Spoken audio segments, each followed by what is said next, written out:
8:45. This is the Sri Lanka Broadcasting Corporation. Here is the news. Edited by Catherine Pereira and read by Indrani Senanayaka. The headlines. The Foreign Minister says that Sri Lanka will conclude debt restructuring in time for the next IMF tranche. The Japanese Foreign Minister called on the Prime Minister today. It has been planned to provide 20,178 permanent land deeds to the people living in the Mahaweli colonies by the end of this month. An Asian investment firm is to acquire the tech company WSO2. It has been stated that the country has lost several development projects due to sabotage activities of some parties. In foreign news, Israel-Gaza war ceasefire talks intensify in Cairo. Minister of Foreign Affairs Ali Sabri conveyed Sri Lanka's deep appreciation for the solidarity and assistance Japan has extended in the past years when the country was going through the unprecedented economic crisis.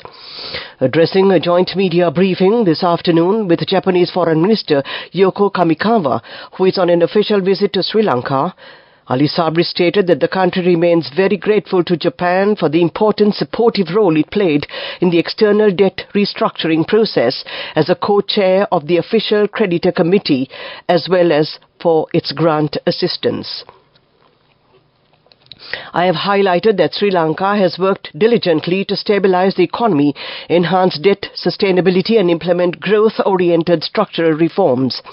As of today, the country has not only recovered from an economic collapse, but has experienced a rapid revival, showcasing the resilience and determination of the Sri Lankan people, he added. We expect conclusion of the debt restructuring process in time for the next tranche of the IMF process, the Sri Lankan minister said. Meanwhile, Ali Sabri also invited Japan as a trusted partner of Sri Lanka to resume the Japanese investment projects which are currently in the pipeline, and invited fresh investments from Japan in several sectors such as power, infrastructure including port and highway sectors, dedicated investment zones, as well as in the green and digital economy. Japanese Foreign Minister Kamikawa Yoko said Japan is quite confident on Sri Lanka's economic recovery as the country has made a satisfactory initial recovery after facing a severe economic downturn. The minister said this when he called on Prime Minister Dinesh Gunawardena at Temple Trees in Colombo today. The Prime Minister briefed the visiting Foreign Minister about the progress on the debt restructuring process with the International Monetary Fund and the Paris Club, which is co-chaired by the Japanese government and supported by India, France and other donor countries. He also emphasized the implementation of the Aswasama program to assist and uplift low-income and vulnerable segments of society. Minister Kamikawa Yoko expressed appreciation over the process and said Japan expects Sri Lanka to expedite restructuring arrangements with China and private lenders too. The Prime Minister thanked Japan for the assistance provided for Buddhist religious centers, including the proposed Mahavihara University in Anuradhapura, and said it was significant that the Japanese minister is visiting Sri Lanka in the month of Vesak, the most sacred period of the Buddhist calendar. It has been planned to provide 20,178 permanent land deeds to the people living in the Mahaweli colonies by the end of this month. 1,340 land deeds were provided at the inaugural ceremony held at the Polonnaruwa, Madarigira, Moragahakanda Mahaweli zones. President Ranil Wickremesinghe participated as the chief invitee for the ceremony held at the Royal College in Polonnaruwa. He said that the ownership of the storied buildings that people are presently occupying will be given to them. This is the first time that a program of this nature is being implemented. This news comes to you from the Sri Lanka Broadcasting Corporation, and we continue with local news. Asian investment firm EQT Private Capital Asia is to acquire top Sri Lankan tech company WSO2. WSO2, a leading company in digital transformation technology, announced yesterday that it has signed a definitive agreement to be acquired by EQT. EQT. Since its inception in 2005, WSO2 has been at the forefront of building innovative software that allows organizations to seamlessly deliver digital experiences. With EQT as its new partner, WSOT reaffirms its commitment to delivering innovative solutions that address the evolving needs of modern businesses. State Minister Indika Anuruddha says that the country has lost several development projects due to sabotage activities by some parties. Although it was planned to construct a coal power plant in 2015, it could not be implemented due to judicial action taken in this regard. Therefore, it is the responsibility of the public to be vigilant regarding false information given by certain parties. The government has already been taken a decision to obtain electricity through renewable energy by 70%.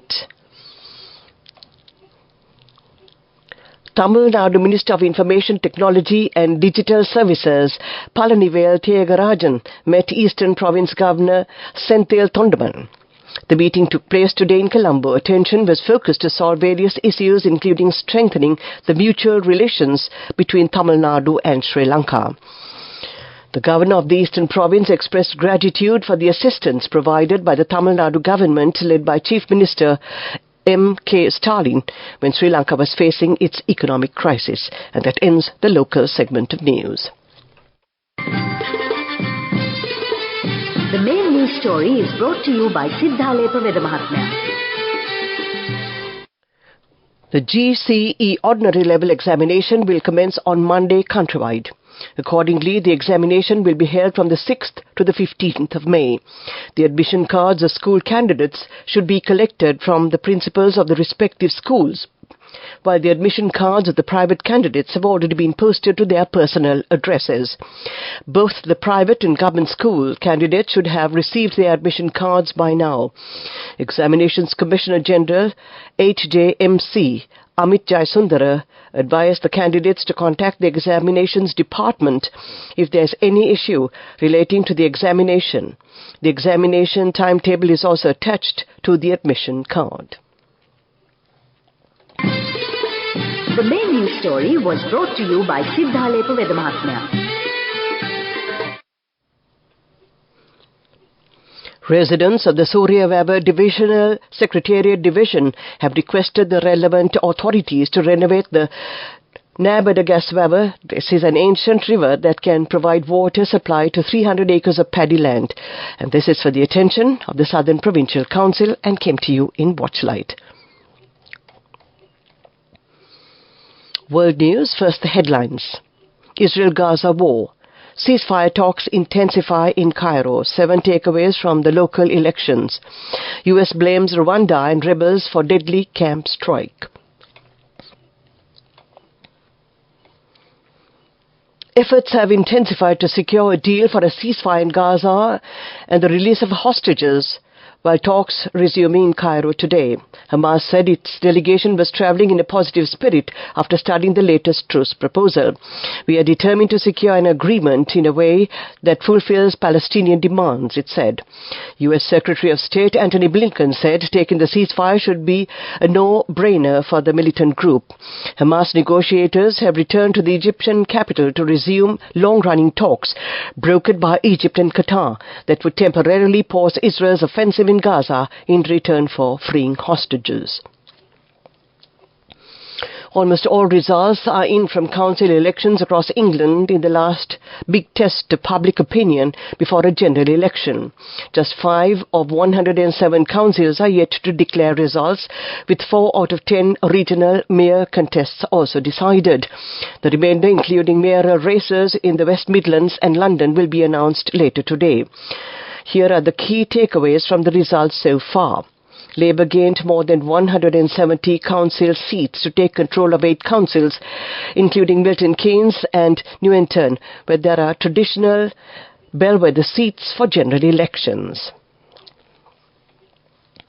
The US has blamed the Rwandan army and M23 rebel group for the deadly bombing of a displacement camp in the Democratic Republic of Congo. At least 9 people, including 7 children, were killed in the strike in the Mugugana camp in the eastern city of Goma yesterday. The Congolese army and M23 blamed each other for the attack. Rwanda, which borders DR Congo, is widely accused of backing the rebel group, which it denies. To end this bulletin of world news, headlines again. Israel-Gaza war, ceasefire talks intensify in Cairo. 7 takeaways from the local elections in the UK. US blames Rwanda and rebels for deadly camp strike. That ends this bulletin of world news. Development news. The Export Development Board says that among the top 10 export markets in Sri Lanka, UK, Germany, Netherlands, Canada and China have shown positive growth in both March 2024 and the cumulative period of January to March 2024 compared to the corresponding periods in 2023, and that was development news. Moving on with sports news. The ICC has named umpires and coaches for the forthcoming T20 World Championship cricket tournaments. 2 Sri Lankans are included for the tournaments. Accordingly, Ranjan Madugalla and Kumar Dharmasena have also been appointed. 20 umpires and 6 coaches will participate in the tournaments, and that was sports news. Go ekak thiyana youth eකට life එකේ change එකට නියමෙට set වෙන්න ඇස් වහගෙන දැකපු හින හැබැ කරන්න youth එකට නියමෙට set වෙන friendship එක මෙන්න. The all-new NSB Ithru Mithru account, NSB IM, a plan for your dream. Business News, sponsored by National Savings Bank, the safest place for your money. A large number of visitors have arrived in the Aller area. Therefore, the income of hotels located in Aller have also increased.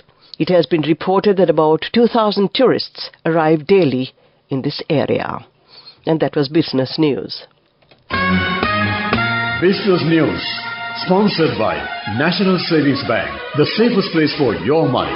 Go ekak thiyana youth එකට life එකේ change එකට නියමෙට set වෙන්න ඇස් වහගෙන දැකපු හින හැබැ කරන්න youth එකට නියමෙට set වෙන friendship එක මෙන්න. The all-new NSB Ithru Mithru account, NSB IM, a plan for your dream. The Sri Lankan rupee has now become one of the fastest growing currencies in the world, Finance State Minister Ranjit Siambalapitiya said. He pointed out that only in the first 4 months of this year, the rupee has achieved remarkable growth in comparison with all the other currencies in the world, and that was economic news. Weather report. And finally, we take a look at the weather report. Showers or thunder showers will occur at a few places in the western and Sabaragamuwa provinces and in the Galle and Mathura districts in the evening or at night. Misty conditions can be expected at some places in the western and Sabaragamuwa provinces and in the Galle and Mathura districts during the morning hours. To end tonight's news broadcast, we take a look at the headlines again.